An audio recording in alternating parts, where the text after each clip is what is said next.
Y cuando pasan casi 2 minutos de las 8:30, de las 7:30 en Canarias, con invitado aquí en el estudio, es Alberto Garzón, es coordinador federal de Izquierda Unida, portavoz adjunto de Unidos Podemos. Señor Garzón, Alberto, ¿qué tal? Muy buenos días. ¿Qué tal? Muy buenos días, muchas gracias. ¿Cómo se organiza para asistir a todas las comisiones que estos días casi se solapan en el Congreso de los Diputados? Bueno, a las que le toca, claro. Es la ventaja que tiene tener un grupo parlamentario tan numeroso que nos permite distribuirnos y poder priorizar. Y en este sentido, pues bueno, lo importante es que podamos colocar nuestro mensaje, hacer las preguntas oportunas a los miembros del Gobierno y tratar de obtener respuestas. Casi no me caben más anuncios en las comparecencias de este pasado miércoles de 3 ministras, o de al menos 3 ministras, que avanzaron en una reforma de la Ley de Memoria Histórica, avanzaron en una derogación de la LOMCE y otros anuncios educativos, y avanzaron también en el fin del diésel. En el diésel tienen los días contados. Y mi curiosidad es, ¿todos estos anuncios están negociados de alguna manera o pactados con Unidos Podemos, con Izquierda Unida? Bueno, hay una parte que podremos decir que hay un espíritu compartido. Es decir, nosotros venimos de un gobierno del Partido Popular de casi 7 años efectivos, en el que se han producido muchos retrocesos y se han producido muchas cosas que deberían haberse hecho y que no se han hecho, ¿no? Entonces ahí ha habido una oposición en la que hemos formado parte tanto Podemos, Izquierda Unida, como también el Partido Socialista, en la que hemos ido compartiendo diagnóstico de lo que sucedía y de lo que debería suceder. Por lo tanto, muchas de estas cosas estaban en el aire. Es más, cuando se hizo la moción de censura, lo que quedaba claro era que había una oportunidad con esos números para hacer cosas, entre ellas todas estas que ya se sugerían, porque entre otras cosas, el Congreso, con mayoría absoluta, digamos, distinta a la del PP y a la de Ciudadanos, habíamos ido aprobando, por ejemplo, la derogación de la LOMCE, que acabas de señalar, ya se aprobó su tramitación en el Parlamento, solo que PP y Ciudadanos la habían bloqueado en la mesa del Congreso. Es decir, son un montón de cúmulo de cosas que estaban ahí esperando a que hubiera una liberación, y esta liberación pues se produjo cuando se echó a Mariano Rajoy. ¿Y dónde está el matiz en los discursos? O no sé si existe el riesgo de que el discurso del gobierno se coma el discurso de un partido como No, nosotros creemos que además aquí hay matices que nos diferencian, no cabe ninguna duda. Por ejemplo, ayer se hablaba de reforma de la LOMCE, nosotros somos partidarios de derogarla, como pide la comunidad educativa. Hemos tenido reuniones con los diferentes ministerios en alguna de estas cuestiones, sea la LOMCE o la memoria histórica. Este mismo lunes, nos reunimos con el Partido Socialista, los miembros de Izquierda Unida, para explicarles cuál era nuestra propuesta, por ejemplo, de memoria histórica. Ellos la recibieron, la acogieron. Yo creo que algunas de las cosas las compartimos y luego veremos en qué consiste la ley final. Aquí lo importante y lo interesante, además, que es parte del juego parlamentario, es que no existe una mayoría absoluta de un solo partido. Existe, en todo caso, una mayoría construida con consensos y con negociaciones. Por lo tanto, cualquiera de estas leyes tiene que ser absolutamente negociada. Y claro, los partidos pues tenemos diferentes perspectivas, diferentes matices que habrá que consensuar. Pero el espíritu es compartido. Con la memoria histórica, ¿alguna fecha concreta para la exhumación de los restos del dictador Francisco Franco del Valle de los Caídos? Bueno, esta es una decisión que en todo caso le corresponde al gobierno. Esto sí que no es una ley. Nosotros de lo que hablábamos es de una ley que, digamos, vaya más allá de los gestos, que son necesarios, que son positivos, pero que, digamos, estructure. Y yo creo que el Partido Socialista también lo tiene presente. Pero eso, digamos, lleva a un trámite distinto, y la cuestión del Valle de los Caídos, de la exhumación concreta del dictador, pues es una decisión que corresponde al gobierno, sobre la que ha habido algún tipo de confusión e incluso de debate interno, parece ser, dentro del Partido Socialista sobre los ritmos y los tiempos, pero parece que el compromiso de Pedro Sánchez fue hacerlo antes de agosto. Para nosotros ya vamos tarde, de hecho vamos muchos años tarde, pero por lo tanto lo ideal es que se haga inmediatamente. Se dijo que era inminente y efectivamente vamos avanzando en el mes de julio. Hombre, está la fecha del 18 de julio con ese carácter simbólico que tiene. No sé si sería deseable a su juicio. Pues desde luego cualquier día es bueno. Lo que pasa que depende de la decisión del gobierno y no sé a qué está esperando. Es decir, lo digo con buena intención, que no sé exactamente si está pensando en hacerlo en alguna fecha simbólica o si, digamos, el retraso está justificado por algún elemento técnico. Yo creo que no. Creo que al final se puede hacer rápidamente y se debería hacer inmediatamente. ¿Hay espacio para el acuerdo en lo que tiene que ver con el techo de gasto, por ir avanzando ya no solo hacia las comparecencias que hemos vivido, sino a las próximas etapas de la legislatura?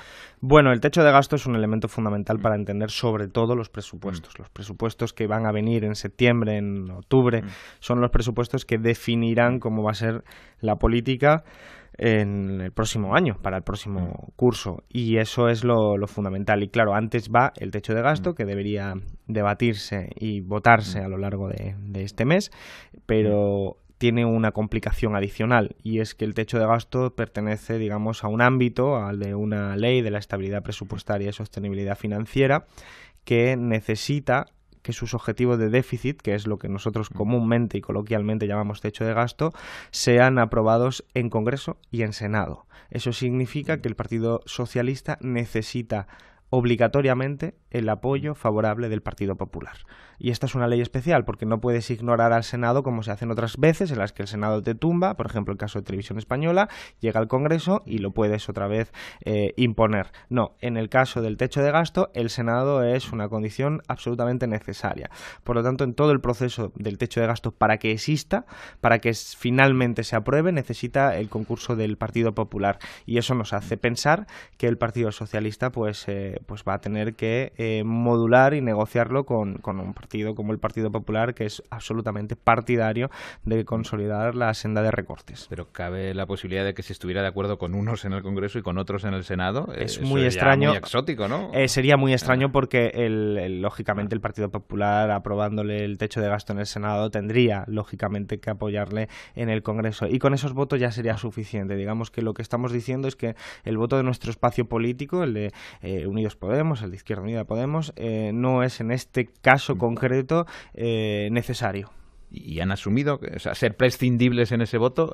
¿Qué recorrido político le doy? No, nosotros lo que queremos es que tenga coherencia con los presupuestos, pero los presupuestos sí que van a necesitar nuestro voto. Entonces, lógicamente, el techo de gasto son como el límite externo, los parámetros, la camisa de fuerzas que se impone sobre los presupuestos. Es lo que te da lo que puedes y lo que no puedes hacer. Entonces, si tú vas a un techo de gasto continuista con la política del Partido Popular, los presupuestos probablemente sean de la misma naturaleza. Si vas a un techo de gasto modificado que permita tener más margen y que te permita hacer unos presupuestos mejores, entonces enfocas la vía de septiembre de una forma más razonable. Pero podrían asumir como mal menor que el gobierno negociara eso con el PP y luego ya le esperarían a la vuelta cuando se negociase partida por partida los Nosotros hemos empezado a negociar ya con el Partido Socialista porque evidentemente nosotros queremos tener una negociación integral y tenemos que tener la capacidad de tener unos presupuestos que permitan mejorar la vida de las familias trabajadoras, pero es verdad que hay una distancia importante en la perspectiva económica entre el Partido Socialista y nosotros, así como en otras cuestiones como derechos civiles, como tiene que ver con las leyes que estábamos diciendo antes, incluso la de la LOMCE, la de memoria histórica, la de la ecología, la de la perspectiva feminista. Estamos muy cerca. En el ámbito económico, bueno, el Partido Socialista ha dado ya muestras claras de que quiere ser continuista con la idea de la estabilidad presupuestaria, que en el fondo es un eufemismo, que suena muy bien, pero que en última instancia significa recortes progresivos en el estado social y en el estado del bienestar. Y eso el Partido Socialista lo tiene comprometido con Bruselas. De hecho, yo creo que el nombramiento de la ministra de Economía tenía mucho que ver con ese mantenimiento del compromiso con Bruselas y con esa política.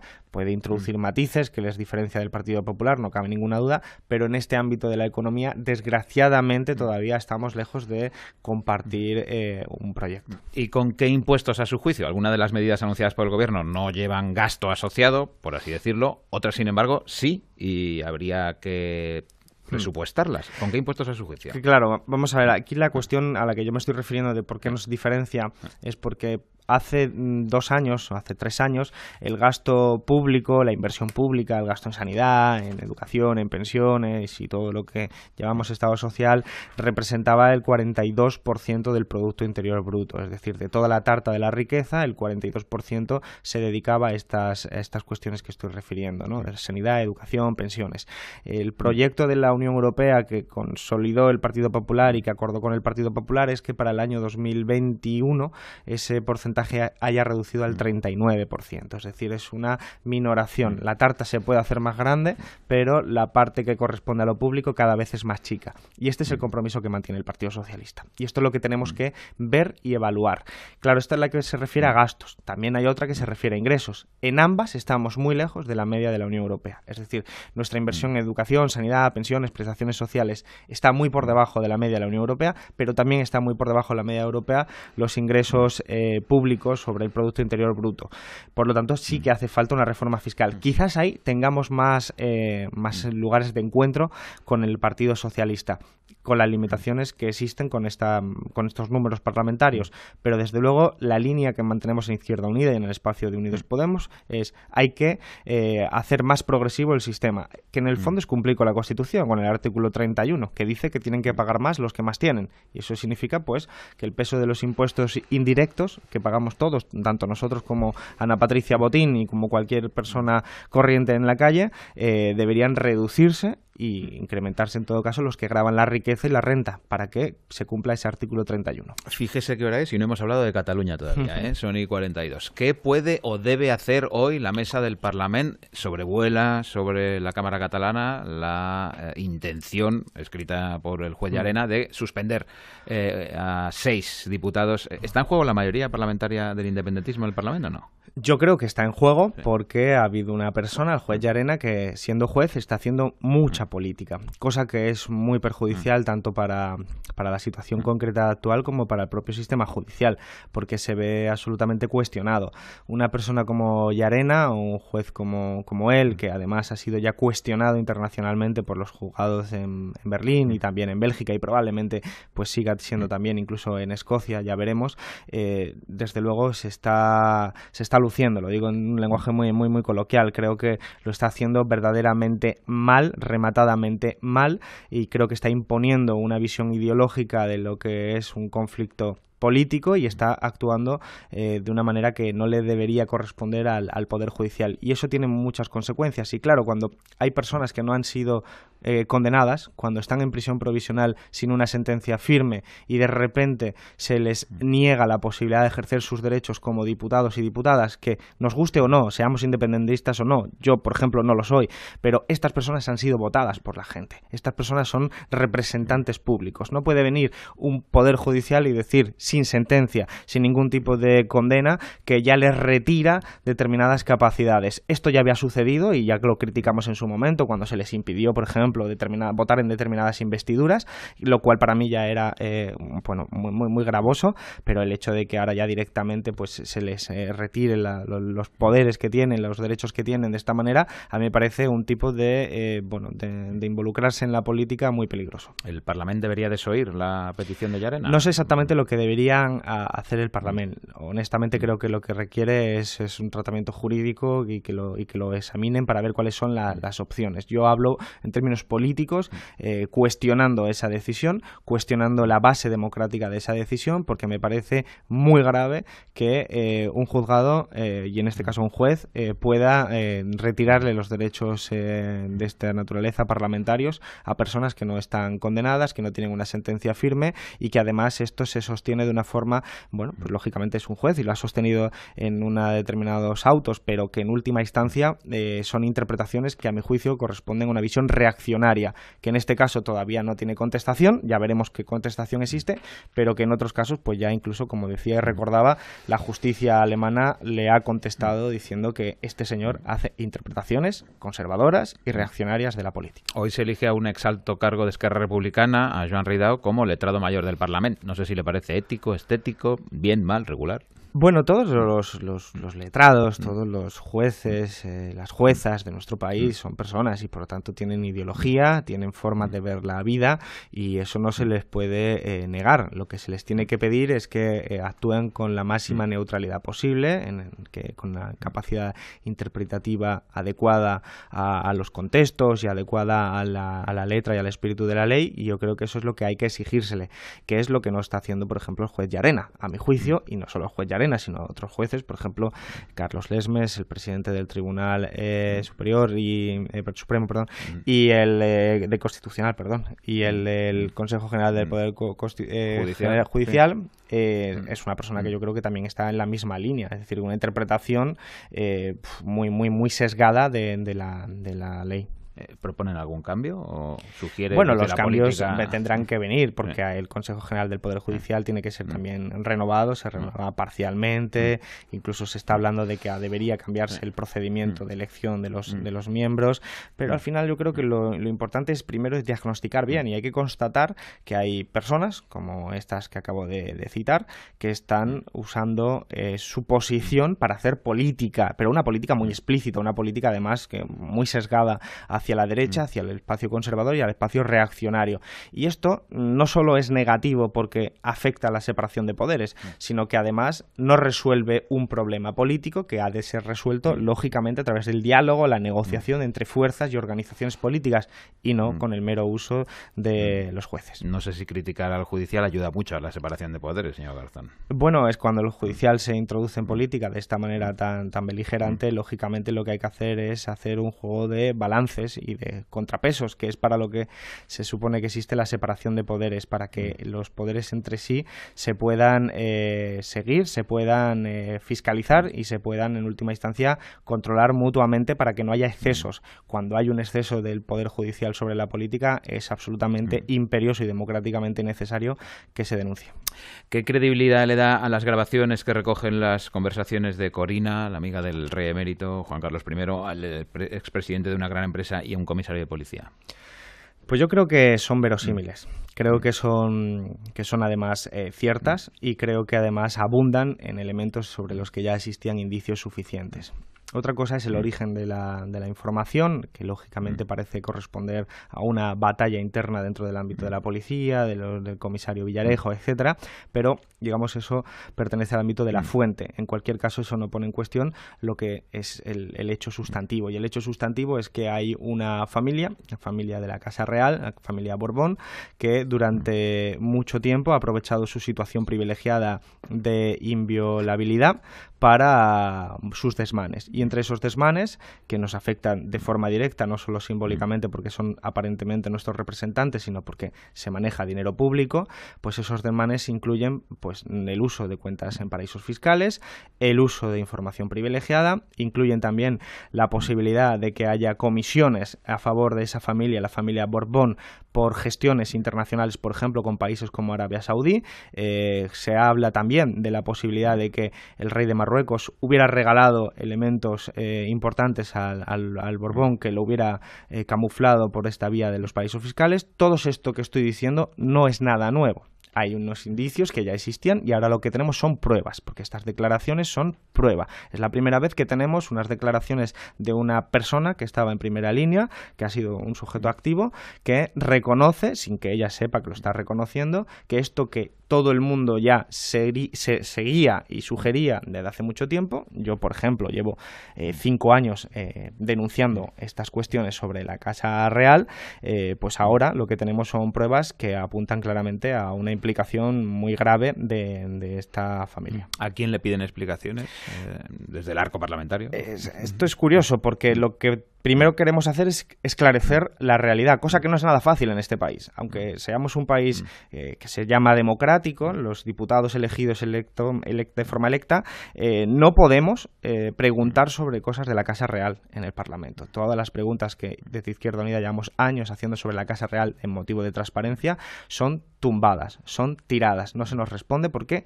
según la Constitución, la Casa Real es inviolable. Esto quiere decir que además es irresponsable. No tiene que dar cuentas a nadie. Y claro, esto les permite hacer esto. ¿Pero qué le estamos exigiendo de Izquierda Unida? Por ejemplo, estamos exigiendo que comparezca la ministra de Defensa, que comparezca el director del CNI para explicarnos qué es lo que saben al respecto de estas informaciones que, insisto, pueden ser motivos de delito. Por lo tanto, también se exige al gobierno que actúe si ve indicios de delito en una persona que, afortunadamente, desde el 2014 ya no es inviolable por los actos sucedidos a partir de ese año. Es decir, lo que el ciudadano Juan Carlos de Borbón haya hecho hasta el 2014 está protegido, lo cual es gravísimo porque estamos viendo que lo que son sus, digamos, hechos pueden ser constitutivos de delitos en ese momento. Pero a partir de ese momento sí podría ser investigado. Por lo tanto, lo que nosotros estamos pidiendo es todo tipo de esclarecimiento de estos hechos y de actuación, porque el gobierno debería actuar si ve que hay indicios de delito para en fin, denunciarlo. Una debida interna. ¿Izquierda Unida irá con Podemos y EQUO a las elecciones previstas para el año que viene? Sí, nosotros tenemos un acuerdo marco, ha sido aprobado por la mayoría de la militancia, y ese acuerdo marco lo que supone es la voluntad política de concurrir de forma conjunta. Eso sí, nosotros tenemos una realidad en el Estado que es compleja. Es compleja porque hablamos de 8.000 municipios, porque hablamos de muchas elecciones autonómicas, y esa voluntad, digamos, abstracta ha de concretarse en acuerdos, pues digamos, que dependen ya de cada lugar. No es lo mismo Andalucía que Madrid, no es lo mismo Madrid que yo que sé, que Extremadura, y eso es lo que hay que concretar, pero la voluntad existe. Concretar incluso en siglas. ¿Qué hacemos con la I y con la U? Bueno, eso sí que es parte de lo que ya está negociado. En aquellos casos en los que haya acuerdo, siempre va a aparecer la sigla de Izquierda Unida, igual que la del el resto de actores como Podemos y EQUO, el nombre de cada uno de las participantes y, en definitiva, todo lo que tiene que ver con la simbología, que quede claro, que la gente sepa que Izquierda Unida está presente, que Podemos está presente y que EQUO está presente, y que sumamos fuerzas para obtener el mejor resultado, pero cada uno desde su autonomía. Eso es parte de lo que ya está acordado y está aprobado. ¿Con quién cree que se entendería mejor al frente del Partido Popular? ¿Con Pablo Casado o con Soraya Sáez Santamaría? Pues la verdad es que me cuesta creer que tú pudiera tener un buen entendimiento con alguno de los dos, fundamentalmente no por nada personal, sino por un elemento político. Ambos representan un proyecto político que, aunque parece que tienen sus matices, aunque no está muy claro tampoco cuáles son, porque no ha habido un debate de ideas muy nítido, que digamos, pero ambos pertenecen a un partido con un proyecto político que, en su práctica, y solo me limito a la práctica en este caso, ha recortado los servicios públicos, ha profundizado el autoritarismo en nuestro país con leyes como la Ley Mordaza, y ha sido corresponsable directo de la corrupción, y ambos, tanto la candidata Santamaría como el candidato Casado, han sido personas que han estado directamente en los lugares de máxima decisión durante los años en los que se hacía estas cosas. Por lo tanto, me cuesta creer que tenga algún tipo de, digamos, de distancia menor con alguno de los dos. ¿Le da igual quién gane? Honestamente, creo que en este momento sí. Vale. Y como sé que ha seguido muy de cerca el proceso de renovación de la cúpula de Radio y Televisión Española, no sé exactamente en qué punto estamos, porque tengo como dos líneas paralelas. Por un lado, el concurso público, que resulta que echa a andar. Por el otro lado, el de la dirección, digamos, interina, que echó a andar y que está pendiente de una votación la semana que viene. ¿Satisfecho? Claro. No, en absoluto. De hecho, lo que ha sucedido es lo que podríamos llamar coloquialmente un follón. Y este follón tiene explicación en cualquier caso. Nosotros hemos sido partidarios de hacer un concurso público, siempre. No todos los partidos lo eran, pero se consiguió después de muchos meses un acuerdo escrito de que hubiera un concurso público para elegir a los órganos de dirección de Radio Televisión Española, pero ese acuerdo se quedó bloqueado en la mesa del Congreso, una mesa del Congreso que tiene mayoría absoluta el Partido Popular y Ciudadanos. Por lo tanto, Partido Popular y Ciudadanos no quisieron sacar adelante ese concurso público, lo bloquearon, lo secuestraron, porque mientras eso estaba secuestrado, la situación en Radio Televisión Española seguía siendo la misma, y lógicamente ellos interpretaban que era una buena situación y por eso querían mantenerla. Entonces, ante esa circunstancia, el resto de partidos apoyamos al gobierno para que hiciera un decreto que desbloqueara. ¿Cómo? Pues haciendo una designación directa y temporal hasta que se pudiera desbloquear finalmente ese concurso público. Obviamente, nuestras expectativas se han cumplido. Una vez nosotros ya hemos elegido de forma temporal, o estamos en ello, porque todavía no se ha terminado, es un proceso largo, a los interinos, entonces ya PP y Ciudadanos se han dado cuenta de que podrían, pues van a perder necesariamente la influencia que tenían, porque ese decreto se aplicó ya, y entonces han liberado al secuestrado, que es el concurso público. Así que ahora mismo, efectivamente, como tú bien dices, hay un proceso de designación de una dirección interina que dura hasta que se apruebe el concurso público definitivamente, y ese concurso parece que será para otoño. En definitiva, mucho follón originado pues por una diversidad de intereses de utilizar y manipular Televisión Española.